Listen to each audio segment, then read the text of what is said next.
Hello, hope you're doing well. I'm Elijah with the Icon, and today I'm going to teach you how to speed up your Windows 10 PC so you don't have to throw it out the window in a fit of anger.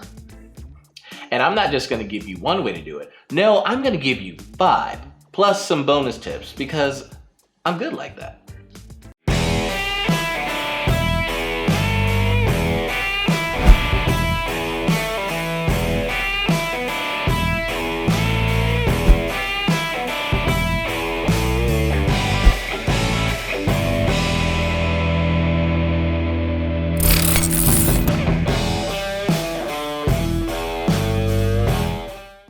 I'm going to assume 2 things.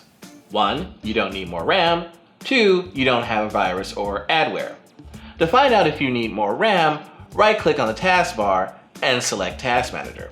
Click Performance tab. You'll see how much RAM is in use. If your memory usage is regularly below 50 to 75%, adding more RAM will likely have no noticeable impact. Think of it like a road. If you're only driving one car down that road, adding more lanes won't make your car go faster. You're just wasting resources at that point. Antivirus programs are meant to stop a virus before it happens. Since running 2 antivirus programs at the same time is a resource hog, you only need to run one. Windows Essential is more than enough to get the job done. Some big tech heads will run 2 antivirus programs at the same time, but they also know how to run them without them conflicting. So you're fine with one. If you pay for one, that's great, but just regular free-o Microsoft Essential works fine. You can tell if you have adware if you're getting a lot of pop-up advertisements or if you have programs and browser add-ons you didn't install. You can use programs from Lavasoft or Microsoft, which will be linked below to remove it. Now jumping into it. Number 1. Use Windows Troubleshooter. It's like the real world equivalent to saying, computer, run diagnostics, but in the real world. Go to Control Panel, make sure you're in Icon view in that category view, click Troubleshoot, then press Run Maintenance Tasks. Just follow the prompts and run as admin and wait for the results. If there's a problem with your computer, it usually does a good job at letting you know and fixing it.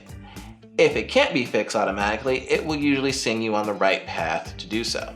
Now, number 2, reduce programs you don't need. Startup programs are the programs that start up when your account starts up. Did I say start up a lot right there?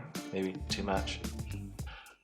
A lot of the time, people have programs that start up they don't really use, and they can run in the background and slow down your computer. So right-click on the Windows button, go to Task Manager or press Ctrl-Alt-Delete and press Task Manager. Go to the Startup tab and you'll be able to right-click and disable the programs you don't want to start up when you log in. Typically things like Skype, Spotify, Steam, or Epic Games. Stay away from things like antiviruses or things you use frequently. If you're not sure if it's important or what it is, just right-click and click Search Online. If you see a program you don't use and that's not important, you can delete it. Which leads us to then right-click on the Windows key, go to Settings, Privacy, then Background Apps, toggle off any apps you don't need. I have no clue why Candy Crush comes installed on my computer, but it did. Finally, if you spotted any programs you don't use anymore, you can remove them. Right-click on the Start button, then click Apps and Features. Just look for apps you don't use, then click and press uninstall. And finally, remove Candy Crush. I hate Candy Crush if you cannot tell. Number 3. Most people will tell you that getting rid of temporary files is essential if you want to make your computer fast. But the truth is that only works if you have an older computer or not a lot of space on your hard drive. It's not that much of an issue if you have a solid-state drive. But if you're low on space, just right-click on the Windows icon, go to System, then press Storage, click on the drive you want to go to, and then press Temporary Files. And click the files you want to remove. This will mostly be a problem if you've had a computer for a long time or, like I said, have a mechanical hard drive. Now, number 4. Change your visuals. Your desktop is sleek and sexy, but unfortunately, you're not allowed to have nice things. Changing the visuals Windows has to render can help speed up your computer a bit. Right-click on your desktop and hit Personalize. Make sure your background isn't set to slideshow. It sucks, but only choose one background image. Go to Colors and turn off transparency effects. Then close out of that. Go to Control Panel and press System and click on Advanced System Settings. Go to the Advanced tab and click the button that says Adjust for Performance.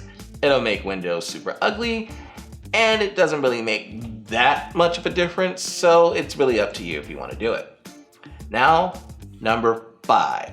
Turn off Cortana and tips and suggestions. Cortana can be a bit of a resource hog. So if you don't use her, then you should turn it off. You can't turn it off completely, but you can greatly limit the amount of resources she uses. You can still use it by pressing the little microphone button in the corner of the screen, however.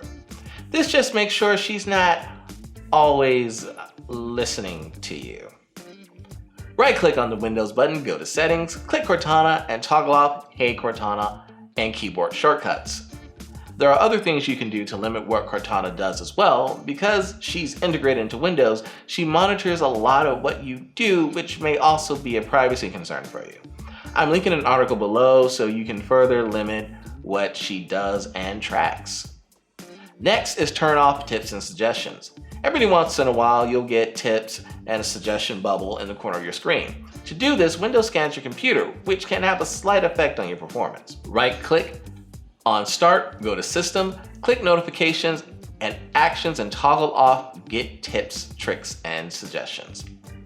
Now, bonus tips. I know this is what you all came for. If you still have a mechanical hard drive instead of an SSD, you can manually defrag your hard drive. Just type defragment into the search and hit defragment and optimize and just run the tool. This typically won't be needed on modern versions of Windows because it does it by itself, but just in case you want to, you now know how. And we've seen the memes and all of that. We've heard the jokes. If you realize Chrome is using too much RAM, consider switching over to Opera GX. It's made specifically for gaming, and because of that, you can control how much of your computer's resources it uses. It has a built-in ad blocker, and you can transfer password, bookmarks, and history with a push of a button.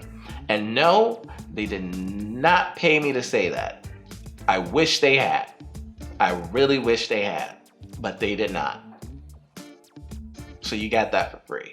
That one's on me. And now, hopefully, if you found this video a bit helpful, please share it with someone who's computer illiterate who could use it. And please subscribe for more tech videos and video game videos. I upload these every week. It's fun. We can hang out. You know, it's funny. We probably all have someone in our life who's like, quote unquote, computer illiterate or whatever. Sometimes it's an older family member who might have trouble accessing an email or logging on to Facebook or using their computer. And then it's easy to get annoyed with them because you're just like, oh, this is simple. You should be able to do it.